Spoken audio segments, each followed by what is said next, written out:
धूणी वारे दातार सतगुरु सदाराम साहिब जन जे 304 साला जन्म उत्सव जो पावन पर्व है। उन्हनि जो हिंद सिंध में झंडो झुलाइण वारे पाण सभिनी जे सतगुरु दातार अष्टम जोत जो भी 68 साला जन्म उत्सव तो ॿ सतगुरनि जे जन्म उत्सव जो आयोजन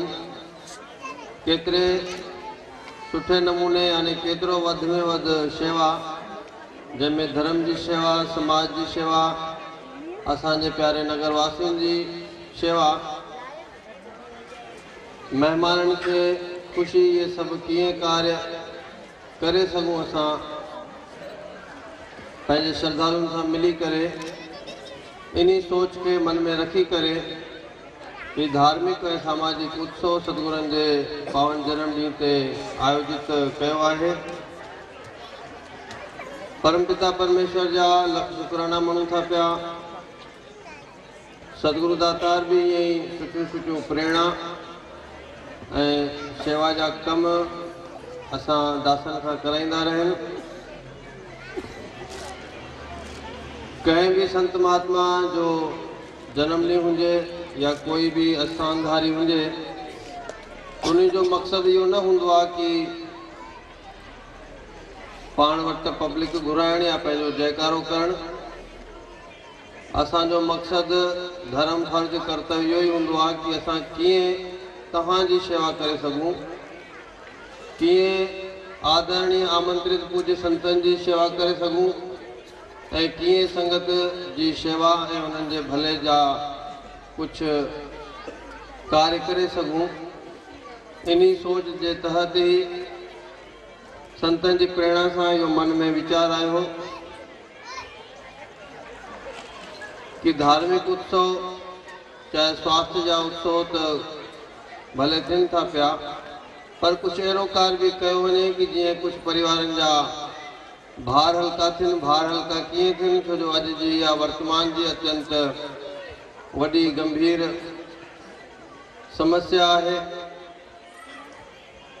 सगाई जी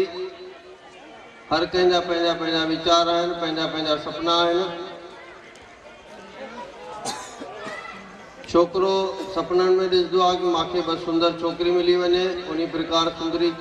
छोकरी चाहींदी आहे कि मूंखे सुंदर धनवान छोकरो मिली वञे। पर ये सब हूंदा नहीं लेख जे वस विधाता जे वस। इन्हनि ॿारनि जी सोच ओतरी ही नंढी हुंदी आ कि धन ऐं रूप हुंजे बस ओतरो ही काफ़ी आ। पर ये दुनिया न हलंदी आ। दुनिया हलंदी आ ॿ सुठे परिवारनि जी जेके हिक ॿिए खे सम्झनि ऐं जीअं ही कोई वडो उन्हनि जो मित्र रिश्तेदार कोई साथ संत उन्हनि खे कोई सुठी सलाह दे तो उन ते अमल करें उन्हनि जो तॾहिं वो विधाता जी उहा ही मर्जी हुंदी आ ऐं उन्हीं अनुसार ही करण में जस मिलंदो आ, सुख मिलंदी आ, स्थायित्व मिलंदो आहे। तो खोड़ सारे परिवारन जी या ॾाढी समस्या हुंदी आ कि वर घर सुठो मिले, जल्दी मिले। पर अज की तारीख़ में थे ये तो पियो कि 24, 25, 26, 27, 27 साल जा छोकरा या छोकरियों थी वञनि थियूं पियूं ऐं न माता पिता पंहिंजो पूरो फर्ज समय से अदा करें था ऐं न उन्हनि छोकरनि या छोकरियुनि खे समझ आए कि असांजो जीवन साथी कहिड़े रूप में हुअणु खपे। तो इन्हनि ॻाल्हियुनि खे ॾिसंदे बस मन में यो सेवा भाव जागियो हो कि असां इन महीने के अंदर घट में घट 7 मंगनियूं करे सकूं ऐं सतगुरनि जी आशीष थी कि असांखे वो सेवा जो परिवार जिन इन 8 जोड़न जो हिन वक्त सगाई समारोह थी रहो आ उन्हनि सहयोग ॾेई करे असांखे सेवा जो अवसर प्रदान कयो ऐं तव्हांजे साम्हूं ही 16 परिवार 8 जोड़न के रूप में इन वक्त वेठा आहिनि। हिननि जो सगाई समारोह यानी संकल्प एक ॿिए सां वचन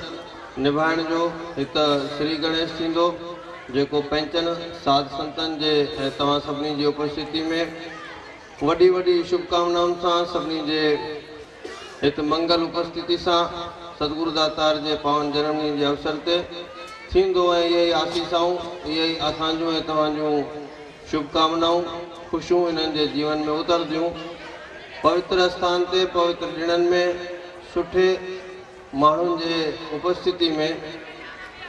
छो जो जंहिंमहिल बि विहांउ जो कार्ड ॾिनो वेंदो आहे या कंहिं बि घर गृहस्थी वारे जी चाहना हूंदी आहे